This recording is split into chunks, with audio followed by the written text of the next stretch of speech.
Hero teaser mostly ಎಲ್ರಿಗೂ ಇಷ್ಟ ಆಗಿದೆ ಅಂದ್ಕೊಳ್ತೀನಿ. ಸೊ ಹೀರೋ ಅಂತ ಬಂದಾಗ ಇದೊಂದು ಪವಾಡನೇ ಹೇಳಬೇಕು. ಯಾಕಂದರೆ ಎಲ್ಲರೂ ಹೀರೋ ಆಗೋಕ್ಕಾಗಲ್ಲ. ಟು ಬಿ ಫ್ರ್ಯಾಂಕ್, ಏನೋ ಅನ್ಬೋದು ಏನೋ ಆಗಿದ್ದೇನೆ ಅಂತೇಳಿ. ಬಟ್ ಎಷ್ಟೇ ದುಡ್ಡಿದ್ರು ಹೀರೋ ಆಗ್ಬೇಕು ಅಂದ್ಕೊಂಡ್ರೂ ಆಗಲ್ಲ. ಎಷ್ಟೇ ಆ್ಯಕ್ಟಿಂಗ್ ಸ್ಕಿಲ್ ಇದ್ರು, ಅಂದರೆ ಥಿಯೇಟ್ರಲ್ಲಿ ಎಂತೆಂಥ ಆ್ಯಕ್ಟರ್ಗಳಿದ್ದಾರೆ, ಅವರು ಹೀರೋ ಆಗ್ಬೇಕು ಅಂದ್ಕೊಂಡ್ರೆ ಆಗಲ್ಲ. ಡ್ಯಾನ್ಸ್ ಫೈಟ್ ಎಷ್ಟು ಸಖತ್ತಾಗಿ ಮಾಡಿದ್ರು ಹೀರೋ ಆಗ್ಬೇಕಂದ್ರೂ ಆಗಲ್ಲ. ಮತ್ತು ಲುಕ್ ಕೂಡ ಹ್ಯಾಂಡ್ಸಮ್ ಇರ್ತಾರೆ ಎಲ್ಲರೂ, ಸೊ ಅವರು ಹೀರೋ ಆಗ್ಬೇಕು ಅಂದ್ಕೊಂಡ್ರೆ ಆಗಲ್ಲ. ಸೊ ಇದೆಲ್ಲ ದಾಟಿ ಏನೋ ಒಂದು ಪವಾಡ ಆಗಬೇಕು. ಸೊ ನನ್ನ ಲೈಫಲ್ಲಿ ಈ ಪವಾಡ ಆಗಿದೆ. ಇದಕ್ಕೆ ಕಾರಣ ನಮ್ಮ ಪವಾಡ ಪುರುಷ ಸುನಿ ಸರ್. ಸೊ ನನ್ನ ಸಿನಿ ಜರ್ನಿಯಲ್ಲಿ ಇದನ್ನ ಹೊಗಳ್ಕೊಳಕ್ಕೆ ನನ್ನ ಕೈಲಿ ಆಗ್ತಾ ಇಲ್ಲ. ಬಟ್ ನನ್ನ ಸಿನಿ ಜರ್ನಿಯಲ್ಲಿ ಎಲ್ಲೇ ಹೋದ್ರು ಏನೇ ಸಾಧಿಸಿದ್ರು ಆಲ್ ಕ್ರೆಡಿಟ್ಸ್ ಒಂದೊಂದು ಸುನಿ ಸರ್ ಕೊಡ್ತೀನಿ. Thank you so much sir, ಈ opportunity. Definitely sir. And Ramesh sir, ಎಲ್ಲ ಪ್ರೊಡ್ಯೂಸರ್ಸು ಪೇಮೆಂಟ್ ಕೊಡೋದು ನೋಡಿದ್ದೀನಿ. ಬಟ್ ರಮೇಶ್ ಸರ್ ನನಗೆ account details, password, cheque book, saving authority ಎಲ್ಲ ಕೊಟ್ಬಿಟ್ಟಿದ್ದಾರೆ. Thank you so much sir. And ಗೋ Ramesh sir, Lokesh sir, Shriranga sir, thank you so much. ಈ ಸಿನಿಮಾಗೆ ಸುನಿ ಸರ್ ನಮ್ಮ ಪರ್ಸನಲಿ ಇಬ್ಬರು ತುಂಬ ಎಫರ್ಟ್ ಹಾಕಿದ್ವಿ ನಮಗೆ. ಯಾಕಂದರೆ ಇಂಡಸ್ಟ್ರಿ ಗೊತ್ತು, ಇಂಡಸ್ಟ್ರಿ ಹೋಗುಗಳು ಗೊತ್ತು. ಯಾಕಂದರೆ ಇವತ್ತು ಟು ಬಿ ಫ್ರಾಂಕ್ ಅಕ್ಸೆಪ್ಟ್ ಮಾಡಲೇಬೇಕು, ನಮ್ಮ ಇಂಡಸ್ಟ್ರಿ ಡಿಕ್ಲೈನಲ್ಲಿದೆ ಅಂತೇಳಿ.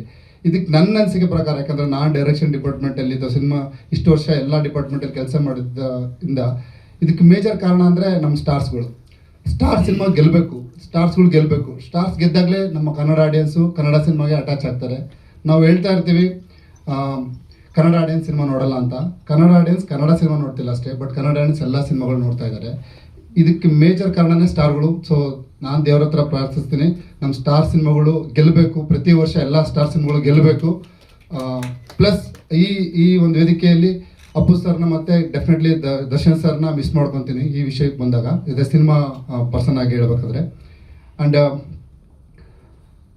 ಲಕ್ಷ್ಮೀ ಸರ್, ನಾನು ಅಸಿಸ್ಟೆಂಟ್ ಡೈರೆಕ್ಟರ್ ಆದಾಗಲೇ, ನೀವು ಬನ್ನಿ ಸರ್ ಒಂದೇ ನಿಮಿಷ ಪ್ಲೀಸ್.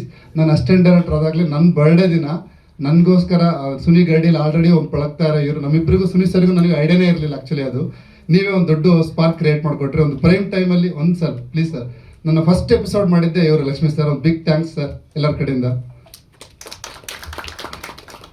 ಆ್ಯಂಡ್ ಈ ಟೀಮ್, ನನ್ನ ಟೀಮ್ ಬಗ್ಗೆ ಹೇಳ್ಬೇಕಂದ್ರೆ, ಈ ಟೀಮ್ ಫಸ್ಟಿಂದಲೇ ಹೇಳ್ಕೊಂಡು ಬರ್ತಾ ಇದ್ದೀನಿ. ಒಬ್ಬ ಯಾರಾದ್ರು ಸೂಪರ್ ಸ್ಟಾರ್ಗೂ ಮಾಡೋವಂಥ ಕೆಪಾಸಿಟಿ ಇರುವಂಥ ಟೀಮ್. ಯಾಕಂದರೆ ನಮ್ಮ ಸಂತೋಷ್ ಆಗಿರ್ಬೋದು, ಸುನಿ ಸರ್ ಆಗಿರ್ಬೋದು, ಪ್ರೊಡ್ಯೂಸರ್ಸ್ ಆಗಿರ್ಬೋದು, ಅಂದರೆ ಒಬ್ಬ ಸೂಪರ್ ಸ್ಟಾರ್ ಇಟ್ಕೊಂಡು ಸಿನಿಮಾ ಮಾಡೋಂಥವ್ರು ಅಂತ ನನ್ನ ಹಾಕೊಂಡು ಸಿನಿಮಾ ಮಾಡಿದ್ದೆ ನನ್ನ ಪುಣ್ಯ ಅಂತ ಹೇಳ್ಬೋದು. And direction department Ravi, Anoop, Dayanna, Raghanna, specially ರಾಘಣ್ಣಗೆ ಒಂದು ದೊಡ್ಡ ಥ್ಯಾಂಕ್ಸ್. ರಾಘಣ್ಣನಿಂದಲೇ ನಮ್ಮ ಸ್ಪಾರ್ಕ್ ಕ್ರಿಯೇಟ್ ಆಗಿದೆ.